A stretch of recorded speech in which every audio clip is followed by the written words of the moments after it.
Halo guys, balik lagi bersama gue Dims Dims. Jadi hari ini kebetulan habis pulang kerja mau ke rumah mertua di Depok. Hari ini gue cuma mau coba bahas tentang apa sih barang-barang yang kita harus bawa pas touring gitu kan. Kebetulan tiap tahun gue selalu bepergian sama keluarga. Nah, keluarga yang bawa anak kecil itu kan seringnya naik mobil dan segala macam. Kita biasanya ke Bandung, biasanya ke Anyer. Terus kalau misalnya yang muda-muda nih, kan itu orang tua semua pada naik mobil. Kalau yang anak-anak mudanya biasanya sih pada touring. Nah, dari pengalaman itu gue coba rangkum dan coba bagikan kepada teman-teman semua. Apa aja sih barang-barang yang harus dibawa di pas touring? Nah, yang pertama adalah lo harus punya jaket yang lumayan tebel gitu kan, karena kebanyakan sih medan touring itu melewati pegunungan dan segala macem. Jadi kalau gue bilang sih alangkah baiknya kita pakai jaket yang bahannya kulit sih.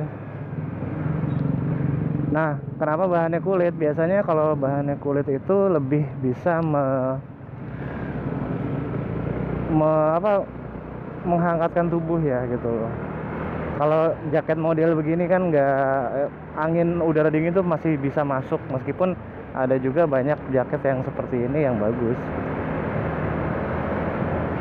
Nah, itu dari jaket. Terus kalau bisa sih pakai celana yang agak tebal sedikit, kayak celana jeans gitu. Jadi kalau misalnya balik lagi ke tadi, medan yang kita lalui touring itu biasanya dingin, dan ya meskipun panas juga nggak panas-panas banget gitu kan, udaranya sejuk lah, gue nggak bilang itu dingin gitu.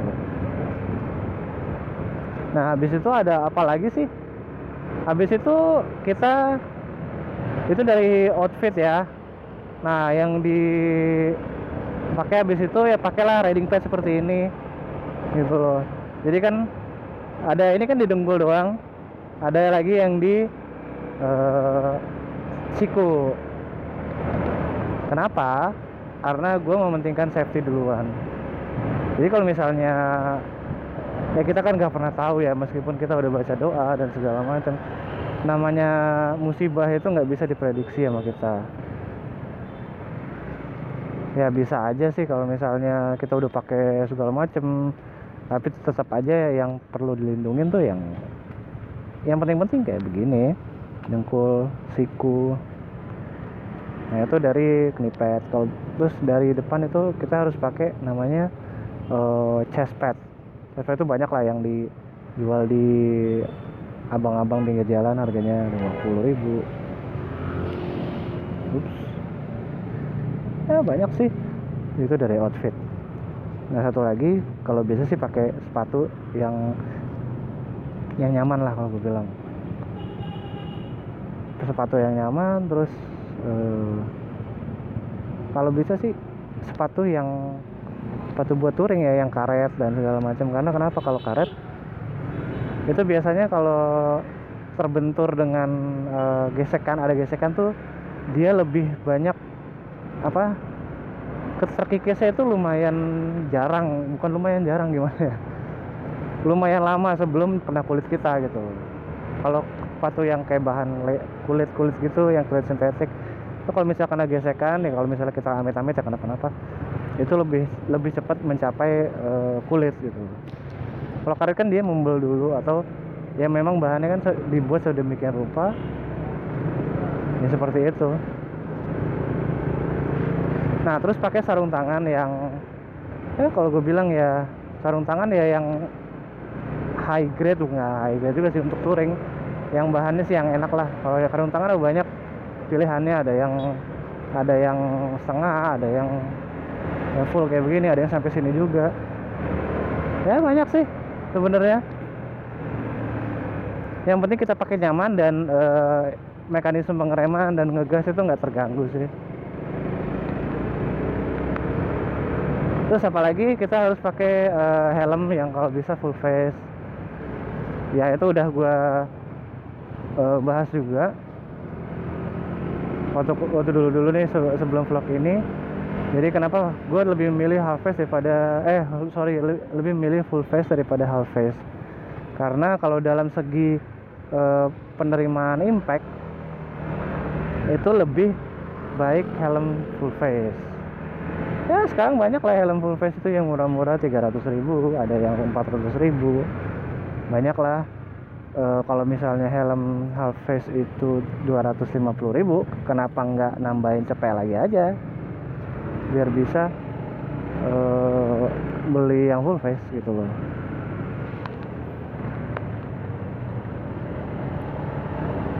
Ya, terus dari riding kita. Kalau dari motor apa yang harus dibawa itu, kalau gue dulu touring itu gue bawa ban dalam cadangan. Kalau bannya yang tidak tubeless gitu loh. Soalnya kenapa gue bawa ban dalam cadangan? Karena kita kan nggak tahu medannya dan kita nggak tahu apa ada tukang tambal ban di sana gitu loh. Nah juga kalau misalnya tukang tambal ban ada tapi nggak taunya dia nggak bawa ban dalam, ya udahlah. Makanya gue selalu bawa satu di jok motor gue. Tujuannya kenapa? Ya itu loh, nggak lain dan nggak bukan. Terus apalagi kalau Anda pengguna 2 tak, ya siapkan oli samping ekstra. Yang mana tahu, kita nggak tahu oli samping kita lupa ngisi, nggak taunya habis di tengah jalan. Yang ada nanti motornya jadi turun mesin di tengah jalan. Gitu loh.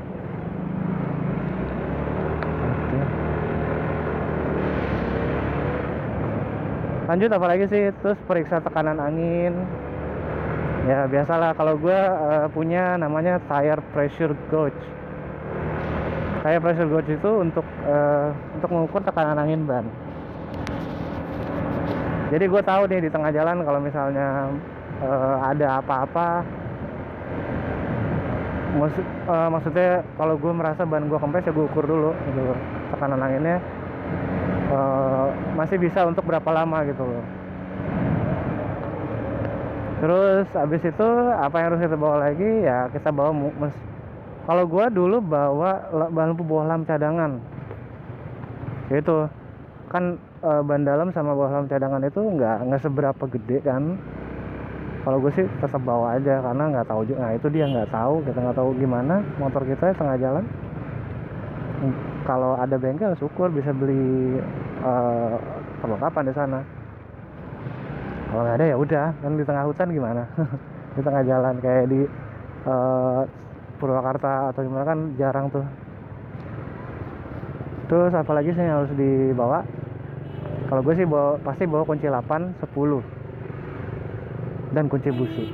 Kunci busi nggak pernah lewat di semua motor gue. Kunci 8, kunci 10 buat apa? Kalau misalnya ada ya 8 dan 10 itu adalah standar kunci yang dibawa sama gue. Jadi pengalaman dari dulu sih kadang-kadang ada bautnya yang kurang kencang apa gimana, dan gue nggak tahu gimana caranya. Akan lebih baik kalau misalnya lu punya kunci Inggris. Tapi kalau kunci Inggris kan agak gede ya. Kalau kunci 8, kunci 10 itu bisa ditaruh di bawah jok motor gitu. Nah itu sih. Terus apalagi harus dibawa? Di bawah itu ada air minum untuk kita, ya biasalah air minum untuk kita minum, makanan kecil. Kalau Anda boncenger bisa bawa bantal buat apa? Kalau misalnya boncenger itu kan tempat duduknya memang dia nggak ngapa-ngapain, dia nggak bawa motor, tapi pantatnya lumayan bisa tepos karena pegel duduk doang.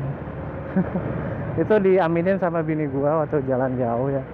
Emang bener sih, pakai motor apapun yang dibonceng itu memang lebih pegel daripada yang bawa motor gitu loh. Dan gue juga waktu kemarin ke Bandung pulang, dari Bandung pulang sama adik ipar gue, dia juga bilang ya enaknya yang bawa motor, yang dibonceng malah enak gitu deh. Ya itu sih. Terus apalagi yang harus kita bawa? Make sure kita bawa semua perlengkapan berkendara kayak SIM, kayak STNK, itulah. Karena kita nggak tahu di jalan kan biasanya kalau misalnya keluar kota nih suka ada razia dadakan atau gimana. Iya memang sih kecil gitu, tapi kan kalau misalnya motor lo ketahan di kota itu kan nggak lucu juga, ngambilnya lama gitu. Terus sih bawa uang lebih, tujuannya buat apa? Kalau mau jajan masa harus ngambil dulu ATM? Kan di kadang-kadang di luar kota, jadi di jalur-jalurnya itu nggak ada ATM. Bawa uang lebih ya nggak usah banyak-banyak juga gitu. Terus kalau bisa di spion ini beli spion yang agak cembung, apa, ada aksesoris yang cermin cembung begitu. Tujuannya untuk apa? Ini kan kita naik motor kan blind spotnya lumayan gede ya, karena spionnya terbatas segini doang, nggak kayak mobil gitu. Ya gue juga masih bingung kenapa kalau misalnya pengendara di Indonesia tuh ada yang kaca spion itu kecil banget gitu. Gue bingung gimana ngelihatnya sumpah, dan gue juga nggak tahu deh itu.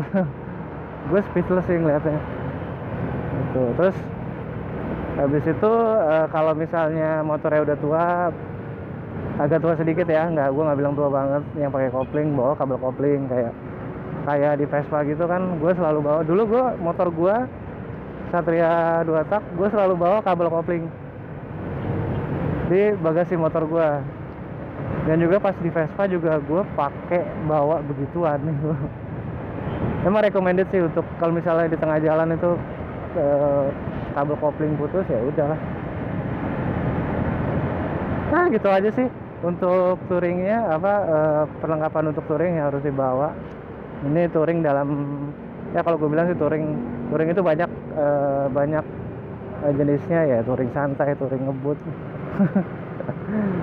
Ya begitu deh, kalau gue bilang sih begitu aja. Semoga vlog ini membantu teman-teman yang memang sering touring ya. Gue nggak tahu juga, kalau sering touring mungkin bawa lebih expert daripada gue. Silakan kalau mau dikomentarin. Vlog ini terbuka untuk siapa saja yang mau berkomentar dan ngomel-ngomel lo nggak bener ini segala macam. Ya begitu aja sih. Oke.